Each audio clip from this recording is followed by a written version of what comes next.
ఈ ఫ్యాబ్రిక్స్ అన్ని నేను ఆన్లైన్లో తీసుకున్నవి. ఫస్ట్ది అయితే ఇది లెనిన్ ఫ్యాబ్రిక్ అనమాట, లెనిన్ కాటన్ టైప్.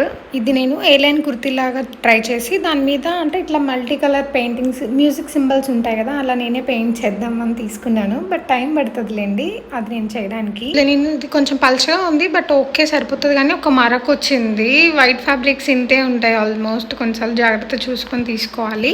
నెక్స్ట్ వచ్చేసి కాటన్ ఫ్యాబ్రిక్. ఇదైతే కొంచెం బాగా సాఫ్ట్గా మెత్తగా ఉంటుంది, వేసుకోవడానికి కంఫర్టబుల్.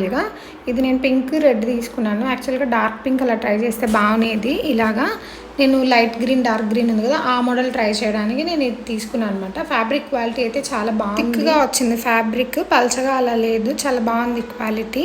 నెక్స్ట్ వచ్చేసి ఇది రేయాన్ క్రేప్ అనమాట. లైట్గా కొంచెం స్ట్రెచబుల్ కూడా వస్తుంది. మనం ఇట్లా నైటీస్, నేను చెప్పాను కదా లేసెస్ తీసుకున్నప్పుడు ఇట్లా నైటీస్ టైప్ ట్రై చేయడానికి అని చెప్పి ఈ ఫ్యాబ్రిక్స్తో నేను ట్రై చేద్దామని తీసుకున్నాను. ఇవి మరీ పల్చగా లేవు, ఇట్లా కొంచెం లైట్ స్ట్రెచబుల్ ఉన్నాయి. అంటే నైటీస్ మనకు కంఫర్టబుల్గా ఉండేలాగా ఇలాంటి ఫ్యాబ్రిక్స్ అయితే బాగుంటాయి, ట్రై చేద్దాము అని. బయట అయితే మనకు ఆ ఫ్యాబ్రిక్ దొరకదు. నెక్స్ట్ ఈ బ్లాక్ ఎలిఫెంట్ ప్రింటెడ్ అనమాట, కాటన్. ఇది కూడా ప్లెయిన్ కంటే ఇది కొంచెం పల్చగా ఉంది. ప్లెయిన్ కాటన్ అయితే చాలా బాగుంది. ఇది కూడా పర్లేదు, బాగుంది. ఈ ప్రైస్కి అయితే అరౌండ్ 150 140 అలా పడింది. ఇలా నేను ప్లీటెడ్ ఫ్రాక్ పెట్టేసి హ్యాండ్స్ డబుల్ పఫ్ వచ్చేలాగా ట్రై చేద్దామని అనుకుంటున్నాను. నెక్స్ట్ ఇది కూడా రేయాన్ క్రేప్, కొంచెం క్రష్డ్ టైప్ అలా వస్తుంది అనమాట. ఇలా నైటీస్ కోసమే తీసుకున్నాను నేను. అట్లా లేస్ బ్లాక్ లేస్ అలా తీసుకున్నాను కదా, ఇది యూజ్ చేసి నేను నైటీస్, డిజైనర్ నైటీస్ అలా ట్రై చేద్దామని తీసుకున్నాను. బయట మనకి ఈ క్లాత్ కొంచెం దొరకడం కష్టం, వెతికినా కూడా. ఆన్లైన్లో కూడా కష్టమే, నాకు ఎలా దొరికింది మరి. Next yellow and grey printed fabric అనమాట. బేస్ అంతా వైట్ వస్తుంది, చిన్న చిన్న స్ట్రైప్స్లా వస్తుంది, మళ్ళీ డిజైన్ ఫ్లోరల్ డిజైన్ వస్తుంది. ఇదైతే నేను ఫస్ట్ వేరే ప్యాటర్న్ అనుకున్నాను, కానీ మా ఇంటి దగ్గర ఒక అమ్మాయి ఫ్రాక్ కుట్టించుకుంది నాతోటి. నేను కుట్టాను, నాకు టైం సరిపోదన్నా కూడా ఇంకా బలవంతంగా మొహమాటానికి కుట్టాను అనమాట.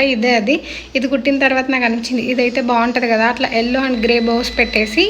సో డిజైన్ ఇది అనుకున్నాను నేను. ఫస్ట్ ఏదనుకున్నానంటే దీని మీద ఎల్లో కానీ ఆ గ్రే కానీ కోటా ఫ్యాబ్రిక్ వేరే సన్నగా పల్చగా ఉన్న ఫ్యాబ్రిక్ అలా పెట్టేస్తే డిజైన్ బాగుంటుంది కదా అని ఈ ఎల్లో కోటా ఫ్యాబ్రిక్స్ తీసుకున్నాను. ఈ ఫ్యాబ్రిక్ చాలా బాగుంది, అంటే నాకు బాగా నచ్చింది. సాఫ్ట్గా భలే కంఫర్టబుల్గా ఉంది. చీరకు కూడా చాలా బాగుంటుందేమో. అయితే గంజి అలా పెట్టాలి స్టార్చ్. అయితే నేను మోడల్ మార్చుకున్నాను కాబట్టి ఈ ఎల్లో కలర్ ఫ్రాక్ ఉంది కదా, ఇలా కూడా ట్రై చేయొచ్చు దీన్ని.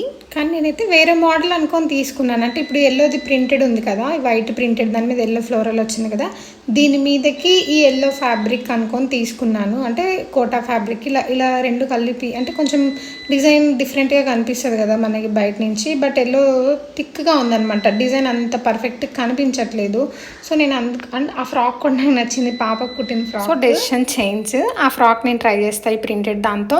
జస్ట్ ఊరికి నా దగ్గర వేరే ఫ్యాబ్రిక్ ఉంది, దీని మీద పెట్టి చూస్తే బాగుంటుంది కదా అని ట్రై చేశాను. అంటే ఇలా కొంచెం పల్చగా ఉన్న ఫ్యాబ్రిక్స్ అయితే అలా ప్రింటెడ్ దాని మీదకి డిజైన్ బాగా కనిపిస్తుంది, కొంచెం కలర్ డిఫరెంట్ అనిపిస్తుంది, ప్యాటర్న్ కూడా డిఫరెంట్ అనిపిస్తుంది. సో నెక్స్ట్ ట్రై చేద్దామని